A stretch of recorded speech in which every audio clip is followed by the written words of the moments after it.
Right. Well, good afternoon, everybody. It is just wonderful to see you here this afternoon. We're here for Stories of Teshuvah. And when the rabbi asked me if I would do this, I was thinking about the years I've been at Mount Zion during the high holidays, sitting in the crowded sanctuary and looking across the sea of people and thinking that there are a lot of stories here. Each of us has a story to tell, and actually we have a book, and some of us maybe volumes of stories to tell, and we've been hearing a lot of the importance of stories, of how that keeps the memory alive of our families and our loved ones. And today we have the opportunity to hear 4 stories. 4 congregants are going to touch on the theme of Teshuvah, turning in their lives. And during this time, during the high holidays, we are asked to turn. And in this act of turning, we're really making a conscious choice. We're being intentional. These days of awe, this sacred time is about waking us up and calls us to turn. So we are going to hear 4 very different stories from congregants who in each in their own unique way have turned towards something. And the 4 are Chad Weinstein, he'll talk about turning towards spirituality. Devorah Molitor will talk about turning toward Judaism. Deb Moses, turning toward equity. And Doug Hotvet, turning towards health and life. So we're going to start with Chad. Chad has been a member at Mount Zion for about 20 years. He's married to Kathy Huber, and they have 3 children, Jacob, Edie, and Alex. And he owns a business called Ethical Leaders in Action. And I asked each of the speakers today, before they start, to answer a question, like they do in the Moth, since this is a la Moth. And the question I have for our speakers is, what is something about you that no one else at Mount Zion knows? I'm going to give it over to you, Chad. Thank you very much, Sharon. Gamar Tov. Nobody at Mount Zion knows, I believe, that I'm also an ordained minister. Indeed, for $10 and for $30 and 10 minutes, I became a member of American Marriage Ministries, which has enabled me to officiate at a couple of friends' weddings. So I don't consider myself a member of the clergy. Let's just say that. It's a pleasure to be telling the story. I was raised a conventional conservative Jew in a family in St. Louis Park. I went to Talmud Torah. I participated in our synagogue skills program. In fact, I ultimately taught in that program, but I never felt particularly skilled. In fact, I read Hebrew somewhat haltingly, read Torah with difficulty, and it bothered me. And that, and for many other reasons, I always felt that I wasn't doing it right. And the evidence of that was I didn't feel anything in my heart either. Mostly what I felt was that I wasn't doing it right. This process came to a head at one point right before my bar mitzvah.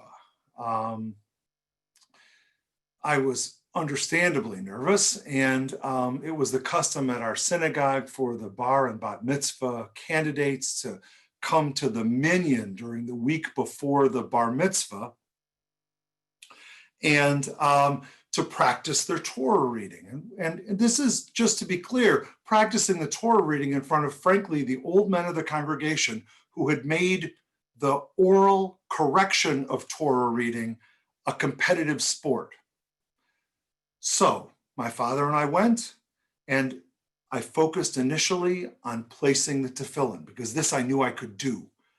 On the bicep, 7 wraps around the forearm, bracha. On the head, bracha.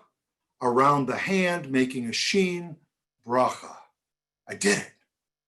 And I made it through the Torah reading. And I sat down and I was shaky.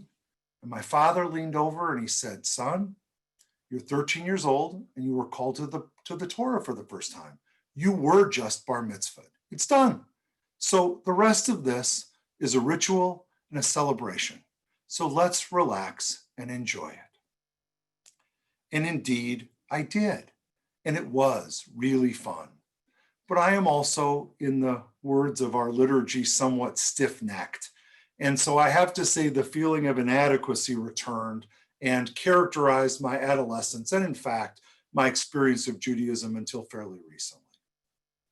As an adult, I joined Mount Zion, and I believe that it is impossible to feel unwelcome at Mount Zion, and I'm delighted by that.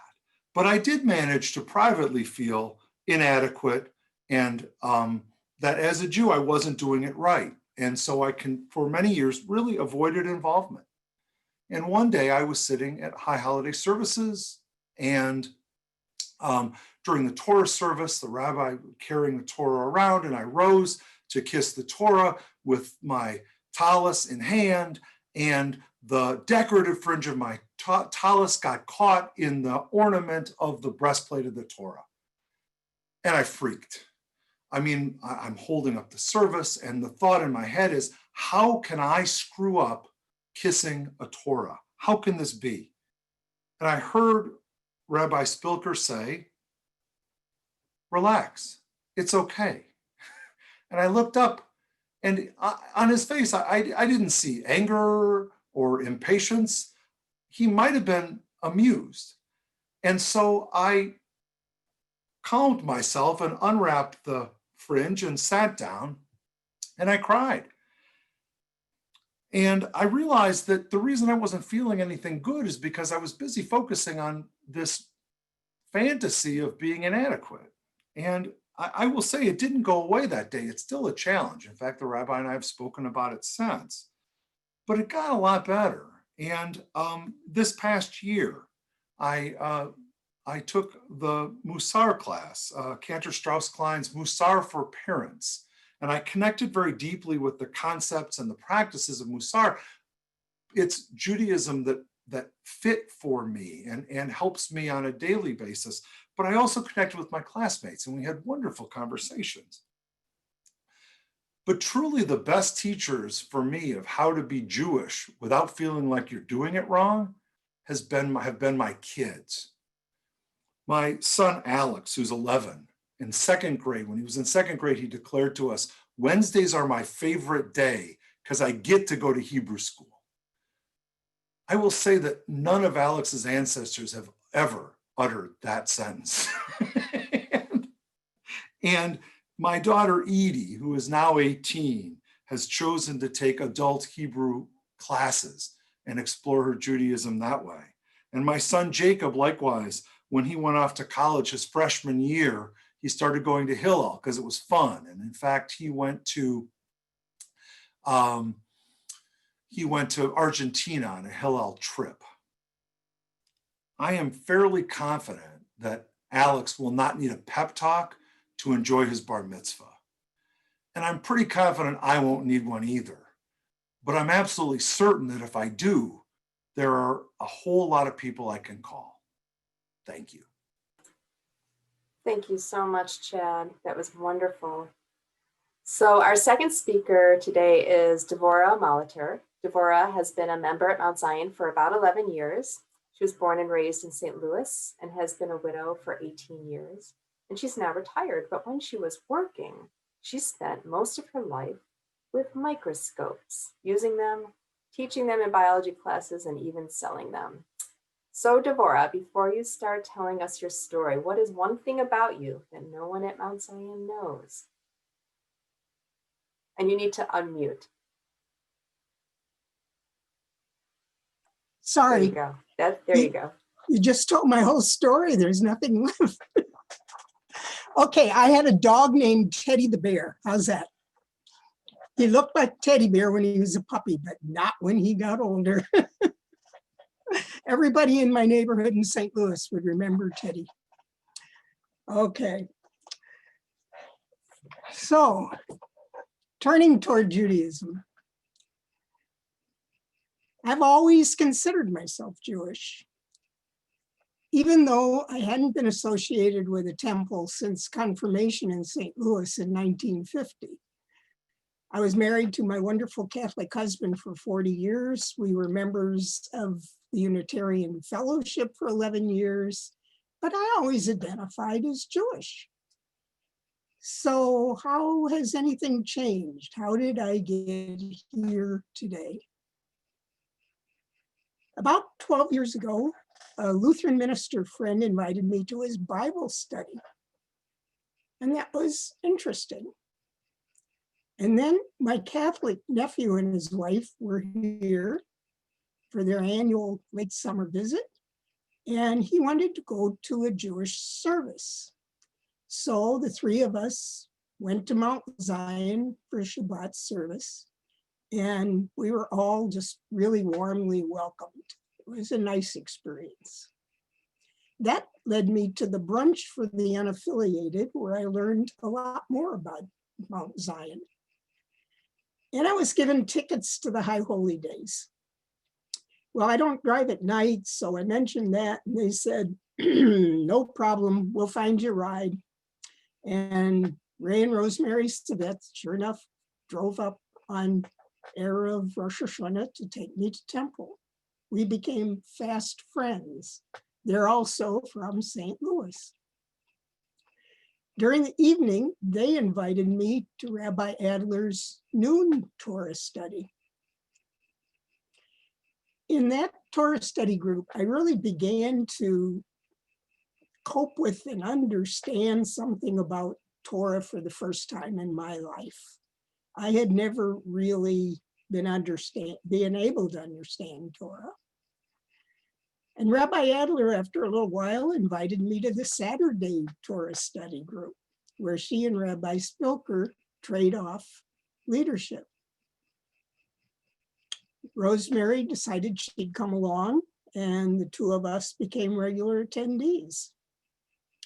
The knowledge in these groups, the leadership of the rabbis, the delving into translation problems, which I love, all led me to membership at Mount Zion and an awakening to a Judaism that I had never truly fully known or fully appreciated. But turning means more than just participation. This Yom Kippur, this is Yom Kippur. I grew up thinking that the important thing was to fast. Not so much. This is the day that the book is sealed. This is the day that should lead me to how I proceed with my life. On this particular Yom Kippur, Ruth Bader Ginsburg weighs heavily in my thoughts. And we all know that these are very unprecedented times, and we've talked about that a lot today.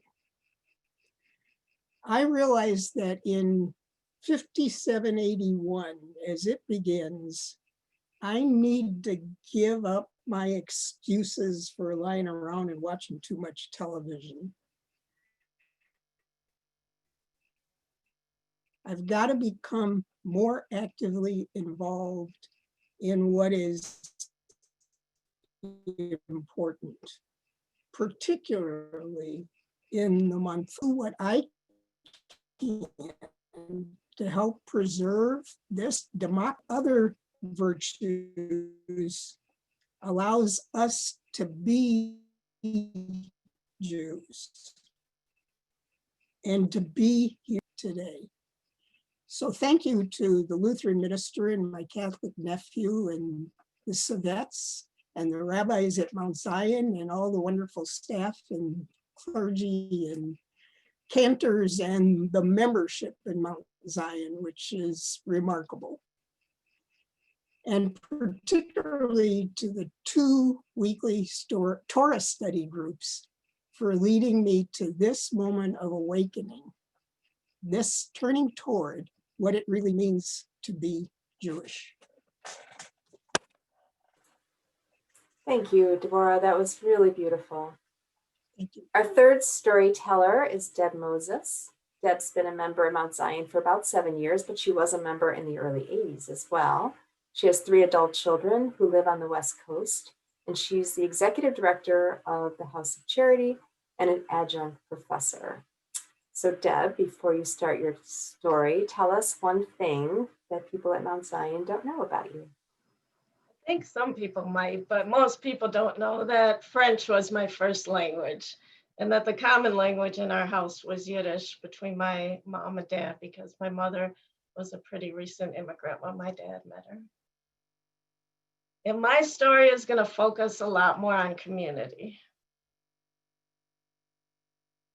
I live on 40th in Chicago, 2 blocks from where on a beautiful Memorial Day, George Floyd was murdered by Minneapolis police officers. I love this neighborhood and living on Chicago Avenue. I grew up in Minneapolis, and having my house located on a main street means that often friends I grew up with will stop by randomly, as my house ends up being on their way somewhere, pre-COVID, of course. Many of my children's friends live in the neighborhood as well and stop by for meals or just to say hi and give a hug, or they did. Phelps Park, a block away, allows me a place to walk my dogs and be in the world of many neighborhood children, as it's also the home to the Minneapolis Boys and Girls Club. One of the things I love most about my neighborhood is its diversity, as that is my comfort zone with a diverse family and 3 adult Black children.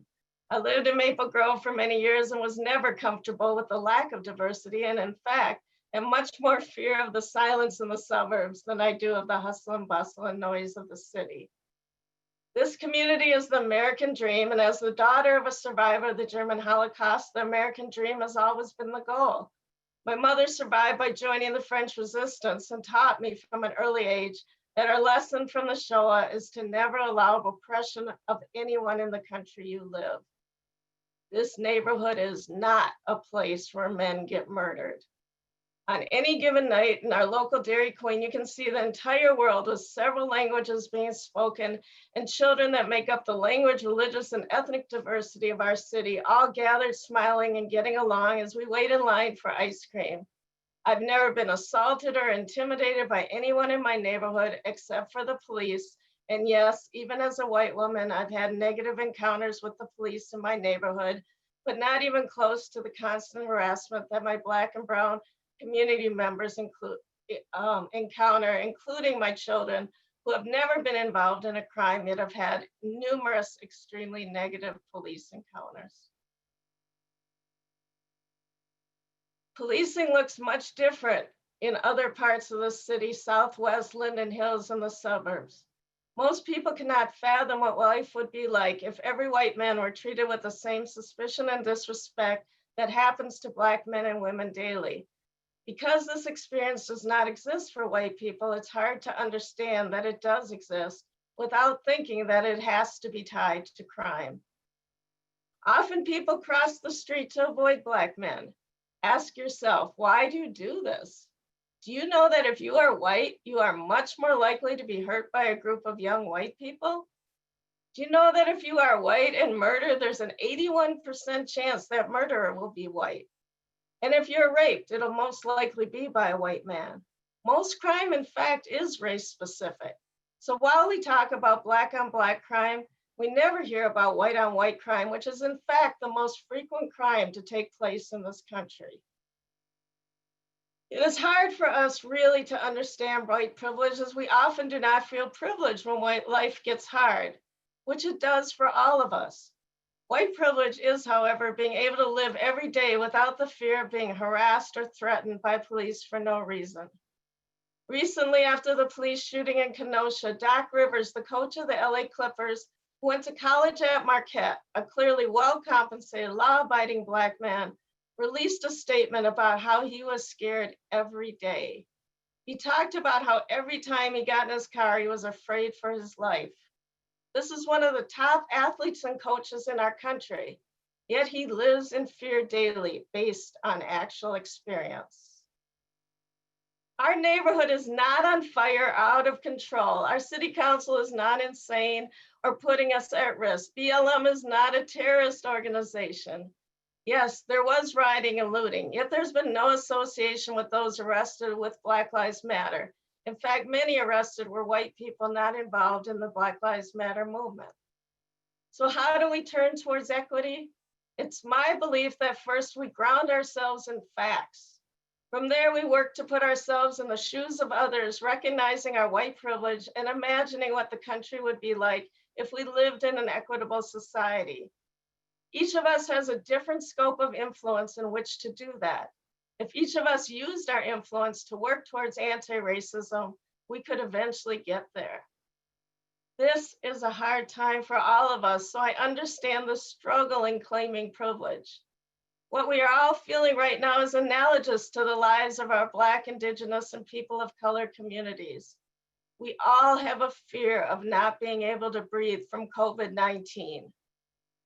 It should not go over our head that when Justice Ginsburg was fighting for women's equality, she used the analogy of not being able to breathe. Quote, "All I ask of our brethren is that they take their feet off our necks," unquote.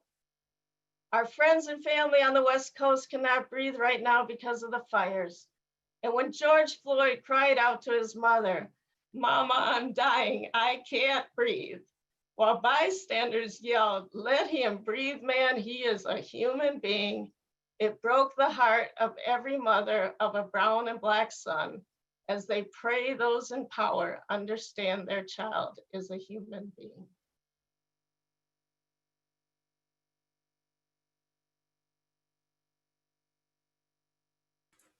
Thank you, Deb. Thank you so much.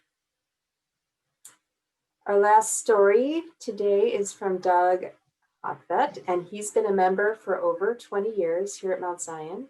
His wife is Dr. Ellen Shamash, and they have 3 grown daughters, Sarah, Amanda, and Rachel. And Doug is an internal medicine physician. So Doug, what is one thing about you that no one at Mount Zion knows? Well, hi, everyone. It's kind of a different one. I throw football as righty, and I throw baseball as lefty. Bet you don't know anybody who can do that.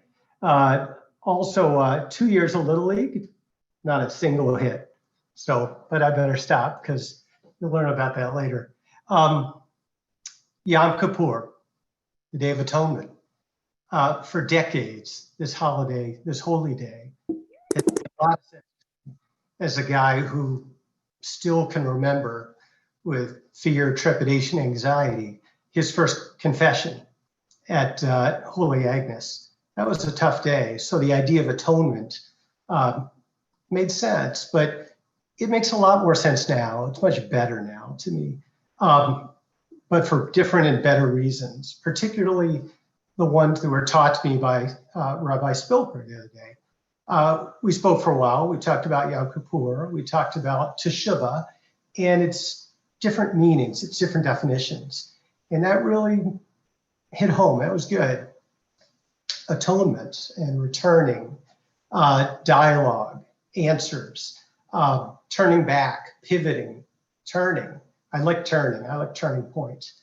Rabbi Adam shared with me the idea that Teshuvah can be about a new path, a different way, even a better path going through life. And I thought, oh, that kind of clicks. I like that. So let me tell you about my Teshuvah, about my turn, as I call it. As Sharon mentioned, I'm a doctor. I'm in the practice of geriatrics and internal medicine. Despite my best efforts, to the contrary, my patients can get sick. Very sick. Their illnesses are often serious, they're scary, they're significant, they're complicated. These are Teshuvah moments for them, to be sure. And for me, they need dialogue, they need answers. They need caring from me, their interest, as they struggle with their turning points. There it is. So what do? I explain the science of their illnesses, their options. We check their medications. We review their allergies. We do the past medical history, past surgical history. I go over the studies at Mayo and at the U. I order the lab tests, schedule the consults, arrange the biopsies. We go over the percentages. We start the treatments. We recheck the CAT scans. Typical doctor stuff. So 4 years ago, I got sick, really sick, cancer, stage 4, widely metastatic, terminal. A doctor with cancer. My turning points, my Teshuvah. So how do we handle our turning points? Well, we all have coping mechanisms, we have skills, we have attributes, and we use them in our daily lives. Some work really well, some less so, but they're ours, some are innate, we have them, we're born with them, but others are learned from friends and family. As we come to our turning points, though, these attributes become so essential. Life changes, we have to adapt, we have to evolve, we have to cope. Now, you'd think that this energetic doctor with a degree in chemistry would approach his own illness, his turning point, with the same style that he went after his patients' issues, their problems, their illnesses. I would go after it with science. Let's get the data.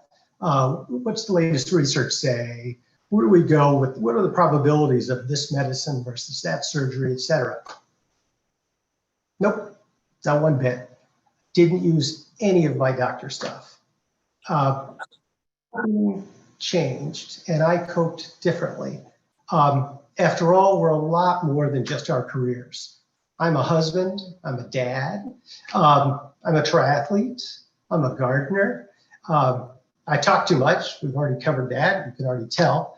I love golf and I love the Minnesota Twins. So what would I use for my Teshuvah? How would I cope? Well, to fight my cancer, my turning point, I've turned to happiness. Teshuvah, in my opinion, should be about joy. Be it a pandemic, war, cancer, or any of the other wrongs or evils that afflict us.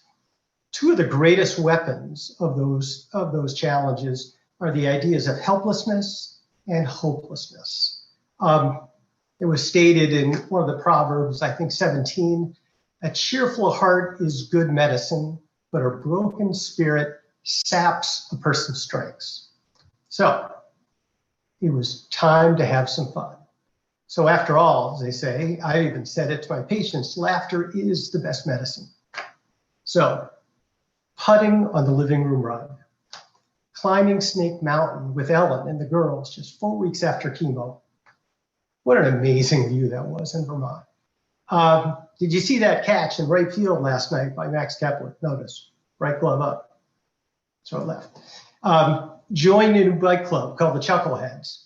Just a few ways to have fun, to cope, to fight cancer, happiness.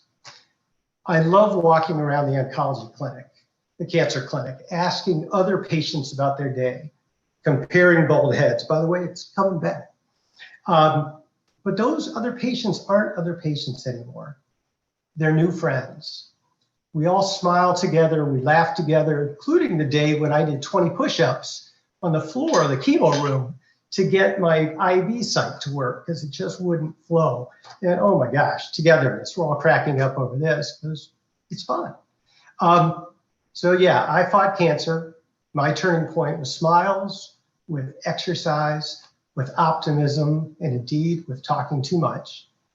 So as you turn, as you atone, as you think about Teshuvah, I would encourage all of you this year to be happy, to be good, and to make new friends. So far, it's working for me. Thanks. Doug, thank you so much. Chad, Devorah, and Deb, we are all so honored that we got to hear your stories. This is a very special part of the day for me, and I hope for everybody who is here today. So thank you again from my heart. And I will say a special thank you to Sharon for framing this half hour. What a powerful half hour this has been for me, I'm sure for each one of us.